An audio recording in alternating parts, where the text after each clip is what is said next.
2026 میں مجھے لگتا ہے کہ پی ٹی آئی کا اور وفاقی حکومت کا ایک بڑا کھڑاک ہوگا۔ پاکستان کو 77 سال میں شہباز شریف جیسا وزیر اعظم نہیں ملا۔ اصل راج تو اگر اس ملک میں ہے تو وہ تو ان سیاسی شہزادے اور شہزادیوں کا ہے۔ پی ٹی آئی کے بہت سارے جو سینئر لوگ ہیں وہ یہ گلے شکوے کرتے ہوئے نظر آتے ہیں کہ خان صاحب کی بہنوں نے یہ کر دیا، صدر ٹرمپ کو کنونس کر لیا گیا ہے کہ آپ نے ایران کے اوپر حملہ نہیں کرنا۔ السلام علیکم، امید ہے کہ آپ سب لوگ خیریت سے ہوں گے۔ کیا امریکہ ایران کے اوپر حملہ کرے گا یا پھر امریکہ نے فیصلہ کر لیا ہے کہ اب ایران کے اوپر حملہ نہیں کیا جائے گا؟ اس حوالے سے بہت ساری خبریں گردش کر رہی ہیں اور اس طرح کی اطلاعات آ رہی ہیں کہ امریکہ نے یہ فیصلہ کیا ہے کہ ایران کے اوپر حملہ نہیں کیا جائے گا، اور اس حوالے سے ایون اسرائیل نے امریکہ کو کہا ہے کہ آپ ادھر حملہ نہ کریں، کیونکہ اس کے جواب میں، امریکہ کے حملے کے جواب میں ایران جو ہے وہ اسرائیل پہ حملہ کر سکتا ہے، یا خطے کے اندر جو دیگر خلیجی ممالک ہیں وہاں پہ موجود امریکن اڈوں کو نشانہ بنایا جا سکتا ہے۔ تو ایک طرح سے صدر ٹرمپ کو کنونس کر لیا گیا ہے کہ آپ نے ایران کے اوپر حملہ نہیں کرنا۔ لیکن اس حوالے سے جو بھی خبریں آ رہی ہیں یہ حتمی نہیں ہے، یہ کوئی جسے آپ کہہ سکتے ہیں کہ فیصلہ نہیں ہو گیا کہ ایران کے اوپر کسی صورت میں حملہ نہیں کیا جائے گا۔ اصل میں اگر آپ مختلف چیزوں کا جائزہ لیں اور مختلف جو اطلاعات آ رہی ہیں، امریکن میڈیا کو دیکھیں، امریکہ کے جو لا میکرز ہیں ان کے بیانات کو دیکھیں، ایڈمنسٹریشن کے مختلف لوگوں کے بیانات کو دیکھیں، تو اس سے لگتا یہ ہے کہ امریکہ کو فی الحال یہ لگ رہا ہے کہ شاید اگر ہم نے حملہ کیا تو اس سے رجیم چینج، جو وہ رجیم چینج چاہتا ہے تہران کے اندر، وہ ممکن نہیں ہو سکے گی، یعنی موجودہ حکومت کا خاتمہ نہیں ہو سکے گا، اور عین ممکن ہے کہ آگے سے ایران اسرائیل کے اوپر بھی اور مشرق وسطیٰ میں موجود ہمارے دیگر اڈوں کے اوپر حملہ کرے۔ تو اس وجہ سے اس کو تھوڑی دیر کے لیے ہو سکتا ہے کہ پوسٹ پون کیا گیا ہو سکتا ہے کہ اس کے حوالے سے سوچ بچار ہو رہی ہو، لیکن کہیں پہ بھی یہ حتمی فیصلہ نہیں ہوا کہ ایران کے اوپر حملہ نہیں کرنا۔ اب اس میں ایشو یہ ہے کہ ایران کے ساتھ کون کھڑا ہے اور امریکہ کس کے کہنے پہ حملہ نہیں کر رہا۔ اگر آپ دیکھیں اس ریجن کے اندر یا پوری دنیا کے اندر جو بھی ایسے ممالک ہیں جو اینٹی امریکہ گروپ کے اندر ہیں یا اینٹی امریکہ کیمپ کے اندر ہیں، ان کی پروٹیکشن کون کرتا ہے یا ان کو کتنی پروٹیکشن ملتی ہے، اور جو لوگ امریکہ کے کیمپ میں ہیں امریکہ کتنی کھل کے ان کی پروٹیکشن کرتا ہے، یہ بھی بالکل واضح ہے۔ آپ دیکھ لیں وینزویلا کے اندر جو کچھ ہوا، وینزویلا کے رشیا کے ساتھ بڑے قریبی تعلقات تھے، وینزویلا کے چائنا کے ساتھ بڑے قریبی تعلقات تھے، ایران کے رشیا کے ساتھ بڑے قریبی تعلقات ہیں، چائنا کے ساتھ بڑے قریبی تعلقات ہیں، لیکن ایک چیز بالکل واضح ہے کہ رشیا ہو جائے یا چائنا ہو جائے، یہ کسی بھی ملک کی مدد کے لیے نہیں پہنچتے۔ ہاں، یہ وہ سفارتی سطح پہ کوئی بات کر دیں گے، شاید کوئی اسلحہ کی ڈیل ہو جائے، کوئی چیزیں فراہم کر دیں، لیکن جس وقت معاملہ گرم ہوتا ہے، جس طریقے سے امریکہ پہنچتا ہے اپنے اتحادیوں کے لیے اور جس طریقے سے کھل کے امریکہ حمایت کرتا ہے، اس طرح یہ ممالک اپنا موقف نہیں اپناتے اور نہ ہی جسے آپ کہہ سکتے ہیں کہ پریکٹیکل سٹیپس لیتے۔ ویسے اس کی ایک تاریخ ہے، رشیا نے تو کبھی بھی کسی ملک کے لیے وہ اس طرح نہیں کھڑا ہوا۔ اگر آپ دیکھیں تو 60 کی دہائی کے اندر ایک کیوبن میزائل کرائسس ہوئی تھی، وہ ایک شاید واحد موقع تھا کہ جب رشیا نے جا کے کیوبا کے اندر میزائل لگا دیے تھے، اور اس کی وجہ بھی یہ تھی کہ امریکہ نے کچھ میزائل لگائے تھے، جوہری میزائل لگائے تھے یورپ کے اندر، جہاں سے رشیا کو ٹارگٹ کیا جا سکتا تھا، اور پھر اس کے جواب میں رشیا نے کیوبا میں جا کے میزائل لگا دیے تھے۔ اس کو کیوبن میزائل کرائسس کہتے ہیں، اور اس دور کے اندر بھی یہ پھر گارنٹی وغیرہ لی گئی تھی کہ امریکہ جو ہے وہ کیوبا کے اوپر حملہ کرنے کی کوشش نہیں کرے گا۔ آپ کو پتا ہے کہ امریکہ کی کوشش تھی کہ وہاں پہ رجیم چینج کی جائے، بے آف پگز کی جو ایک طرح سے انویژن ہوئی تھی، وہاں سے لوگوں کو بھیجنے کی کوشش کی گئی تھی، جس میں سی آئی اے کے ایجنٹس بھی تھے، کچھ کیوبن ڈیسیڈنٹس تھے، ان کو وہاں پہ اتارا گیا اور کوشش یہ کی گئی کہ کیوبا کے اندر رجیم چینج وغیرہ کی جائے۔ تو رشیا کو اس حوالے سے تحفظات تھے، لیکن وہ جو رشیا نے ایکشن لیا تھا اس کی بنیادی وجہ یہ تھی کہ امریکہ نے جو میزائل ہیں، جوہری میزائل، وہ برطانیہ اور کچھ دیگر یورپی ممالک میں شفٹ کیے تھے اور وہاں پہ نصب کیے تھے، اور اس کے جواب میں رشیا نے پھر کیوبا کے اندر اپنے میزائل نصب کر دیے تھے۔ اس کے بعد اگر آپ دیکھیں تو چائنا اور رشیا نے کبھی بھی کسی بھی ملک کی کھل کے جنگ کے دوران اس طرح حمایت نہیں کی، اور یہ نہیں انہوں نے کہا کہ بھائی ان کے لیے ہم لڑیں گے۔ اور اسی طرح ایران کا جو معاملہ ہے، آلدو کہ چائنا کا ذکر آ رہا ہے بیچ میں کہ جی چائنا کیا کرے گا، کیونکہ چائنا نے کتنے 100 ارب ڈالرز کی وہاں پہ انویسٹمنٹ کی بات کی تھی کچھ سال پہلے، کچھ معاہدے وغیرہ بھی ہوئے تھے، لیکن چائنیز کے حوالے سے تاثر یہی ہے کہ وہ جہاں پہ انویسٹمنٹ بھی کرتے ہیں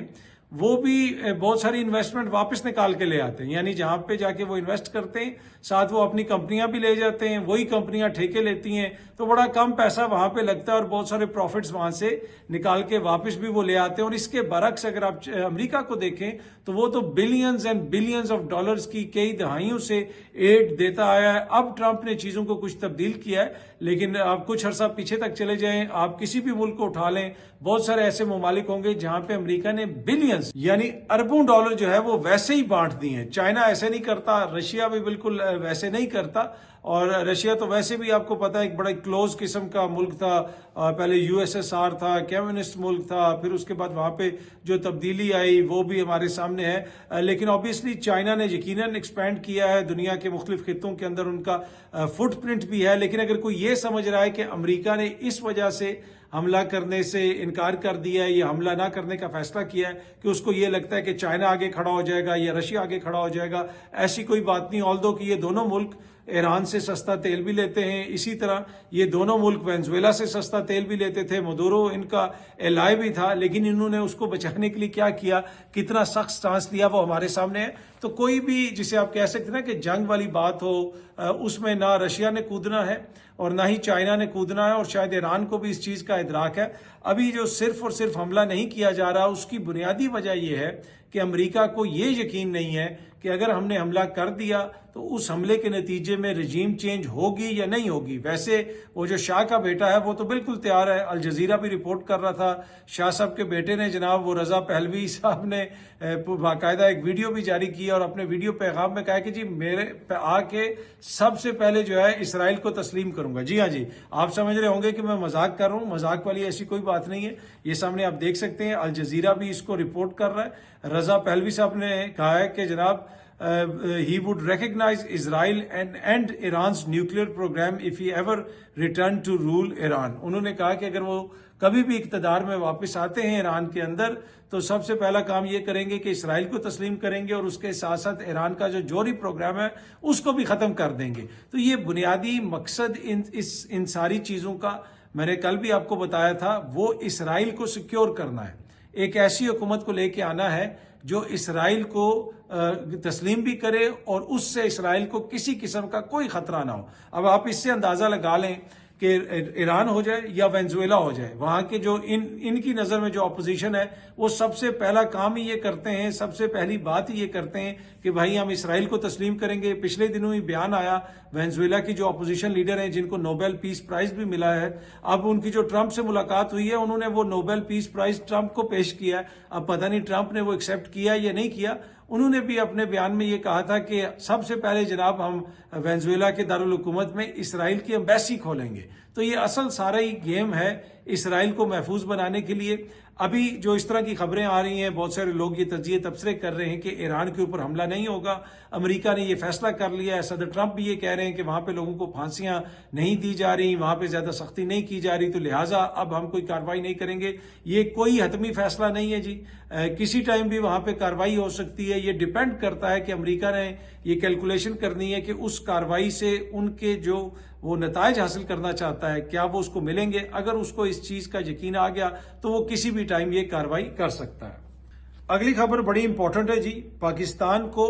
77 سال میں شہباز شریف جیسا وزیر اعظم نہیں ملا۔ یہ بات گزشتہ روز وزیر اعظم شہباز شریف صاحب کی کابینہ کے ممبر جناب حذیفہ رحمان صاحب نے یہ کہی ایک ٹی وی پروگرام کے دوران۔ انہوں نے یہ کہا کہ اسٹیبلشمنٹ کے بااثر حلقے یہ سمجھتے ہیں کہ پاکستان کی 77 سالہ تاریخ میں شہباز شریف جیسا وزیر اعظم نہیں ملا۔ اسٹیبلشمنٹ شہباز شریف کو قدر کی نگاہ سے دیکھتی ہے اور یہ آپ کسی ملٹری تجزیہ کار سے بھی پوچھ سکتے ہیں۔ یہ جناب انہوں نے ایک ٹی وی پروگرام میں یہ بات کہی اور میں بھی اسی ٹی وی پروگرام میں بیٹھا ہوا تھا، علینا شگری صاحبہ کا پروگرام تھا۔ تو بہت سارے لوگ جو یہ کہہ رہے تھے کہ ونڈر بوائے کی تلاش ہو رہی ہے اور شہباز شریف صاحب کو فارغ کر دیا جائے گا، ان کی جگہ کوئی اور وزیر اعظم آ سکتا ہے، تو میں نے آپ کو پہلے بھی کہا تھا کہ مجھے تو ایسی صورتحال نظر نہیں آ رہی۔ اب یہ جو وزیر ہیں حذیفہ رحمان صاحب، انہوں نے یہ کہا ہے کہ جی یہ میں نالج کی بنیاد پہ آپ کے ساتھ یہ چیز شیئر کر رہا ہوں کہ اسٹیبلشمنٹ کے بااثر حلقے یہ سمجھتے ہیں کہ 77 سالہ تاریخ میں پاکستان کو ایسا وزیر اعظم نہیں ملا جیسے شہباز شریف صاحب ہیں۔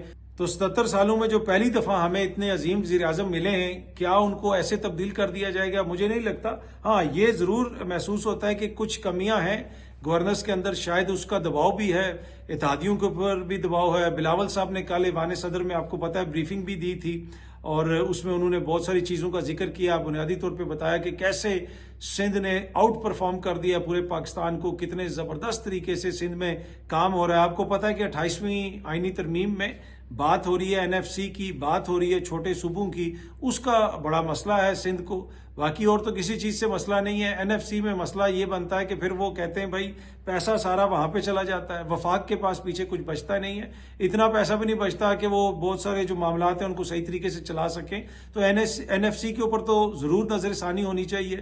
تمام صوبوں سے اس کی کٹوتی بھی ہو سکتی ہے، اس کو بہتر طریقے سے ڈسٹریبیوٹ بھی کیا جا سکتا ہے، اس میں یہ بھی میک شور کیا جا سکتا ہے کہ ضلع کی لیول تک پیسہ جائے، تو اس کو تو دیکھنے کی ضرورت ہے۔ لیکن شاید پیپلز پارٹی نہیں چاہتی کہ ایسا ہو، اور اسی وجہ سے پری ایمپٹ کیا جا رہا ہے اور اس طرح کی بریفنگز دی جا رہی ہیں۔ ویسے ایوان صدر میں جس طرح مراد علی شاہ صاحب نے اور بلاول صاحب نے جا کے رونق لگائی ہے، پھر وہاں پہ سارے صحافیوں کو بھی بلایا گیا، وہاں پہ سفیر بھی آئے ہوئے تھے، ان سب کو کھانا بھی کھلایا گیا، کوئی 7-8 قسم کی ڈشیں بھی تھیں، مجھے ایک صحافی نے بتایا کہ بڑا زبردست قسم کا وہاں پہ لنچ بھی دیا گیا۔ اس سب کا خرچہ کس نے اٹھایا؟ اور کیا ایوان صدر میں آپ پنجاب کی وزیر اعلیٰ آ کے بھی اس طرح کر سکتی ہیں؟ کیا خیبر پختونخوا کا وزیر اعلیٰ بھی آ کے کوئی تقریب کر سکتا ہے؟ کیا بلوچستان کا وزیر اعلیٰ بھی آ سکتا ہے؟ یا پھر یہ سہولت صرف بلاول صاحب کو ہے کیونکہ وہ زرداری صاحب کے صاحبزادے ہیں؟ زرداری صاحب خود بحرین گئے ہوئے ہیں، ساتھ ان کی صاحبزادی بھی گئی ہوئی ہیں، دوسرا ان کا صاحبزادہ جو ہے وہ ایوان صدر میں سندھ کی ترقی کے اوپر بریفنگ رکھ رہا ہے، سب لوگوں کو بلا رہا ہے، وہاں پہ سرکاری تقریب کا انعقاد ہو رہا ہے۔ کیا ایوان صدر جو ہے وہ پیپلز پارٹی کی اس قسم کی تقریب کے لیے استعمال ہونا چاہیے؟ کیونکہ بنیادی طور پہ تو یہ سندھ کی حکومت کا ایک بریفنگ تھی نا، تو اس کو سندھ ہاؤس میں بھی منعقد کیا جا سکتا تھا، ایوان صدر میں کیوں منعقد کیا جا رہا ہے؟ اور پھر ویسے بھی آپ کو پتا ہے کہ اگر آپ دیکھیں سیاسی کلچر پاکستان کا دیکھیں، بہت سارے لوگ کہتے ہیں جی عمران راج اور فوجی راج اور یہ راج، اصل راج تو اگر اس ملک میں ہے تو وہ تو ان سیاسی شہزادے اور شہزادیوں کا ہے۔ اگر یہ دونوں معزز شخصیات ساتھ ہوں تو لگتا ہے ایسے ہے کہ جیسے بلاول صاحب کوئی شہزادے ہیں اور مراد علی شاہ صاحب کوئی ان کے ماتحت کوئی جونیئر افسر ہیں۔ یہ کلچر آپ کو نظر آتا ہے۔ یہ 2-3 سیاسی خاندان ہیں، ان کے بچوں کو ایسے ٹریٹ کیا جاتا ہے جیسے یہ رائلٹی ہیں۔ ان کے پروٹوکول دیکھ لیں، جدھر یہ جائیں گے، جو تقریب میں کوئی بڑے سے بڑا الیکٹڈ بندہ ہے اس کی کوئی وقت نہیں ہوگی ان کے سامنے۔ اور یہاں پہ جو ہمارے دانشور ہیں، صحافی ہیں، ان کا رویہ بھی ان کے سامنے انتہائی، جسے آپ کہہ سکتے ہیں نا، غلامانہ آپ کو نظر آتا ہے۔ تعریفیں ان کی جاتی ہیں کہ اس کی شکل میں فلانے کی شکل نظر آ گئی، وہ الیکٹ ہو کے آئی اور اس نے تقریر کی تو وہ یاد آ گئی، اس قسم کی باتیں۔ بھائی یہ ان میں کون سی ایسی خاص بات ہے؟ کیا انہوں نے اچیو کیا ہے؟ صرف یہ اچیو کیا ہے کہ یہ اس خاندان کے اندر پیدا ہوئے ہیں۔ زندگی میں ایک دن بلاول نے کام نہیں کیا اور اٹھا کے سیدھا اس کو پاکستان کا وزیر خارجہ بنا دیا گیا۔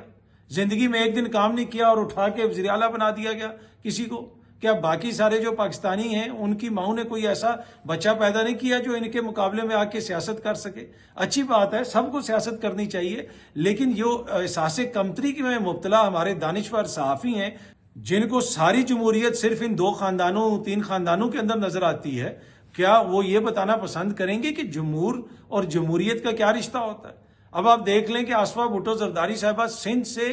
بلا مقابلہ منتخب ہو کے آئی ہیں،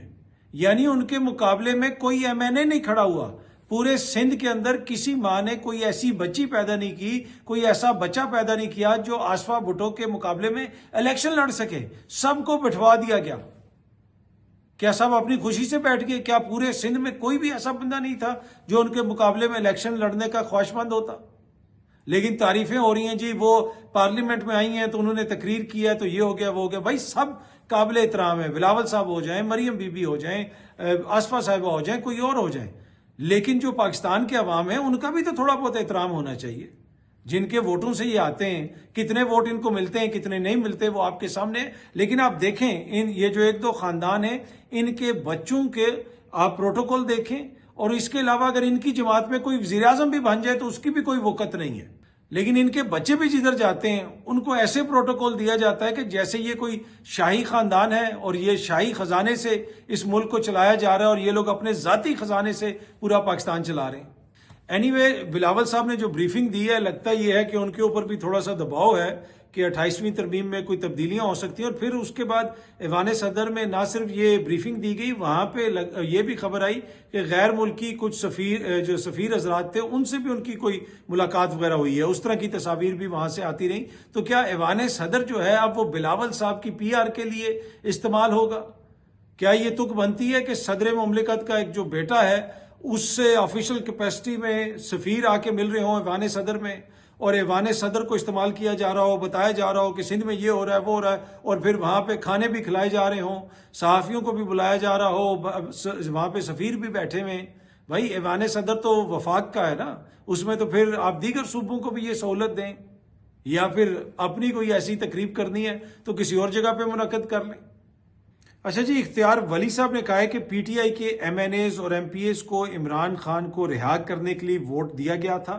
اگر 8 فروری تک عمران کو رہا نہ کر پائے تو ان سب اراکین اسمبلی کو استعفے دے دینے چاہیے۔ اختیار ولی صاحب کہہ رہے ہیں ان کو تو ووٹ پڑا تھا کہ عمران خان صاحب کو رہا کرواؤ، یا رہا نہیں کروا پاتے تو ان سب کو گھر چلے جانا چاہیے، استعفے دے دینے چاہیے۔ اچھا، جو ان کے مقابلے میں اسمبلیوں میں بیٹھے ہوئے ان کو کتنے ووٹ پڑے تھے؟ کیا ان کو کوئی استعفیٰ دینے کے بارے میں سوچنا چاہیے یا نہیں سوچنا چاہیے؟ اچھا، اب یہ بات تو ہے کہ عمران خان صاحب کی رہائی کے لیے ووٹ تو پڑا ہے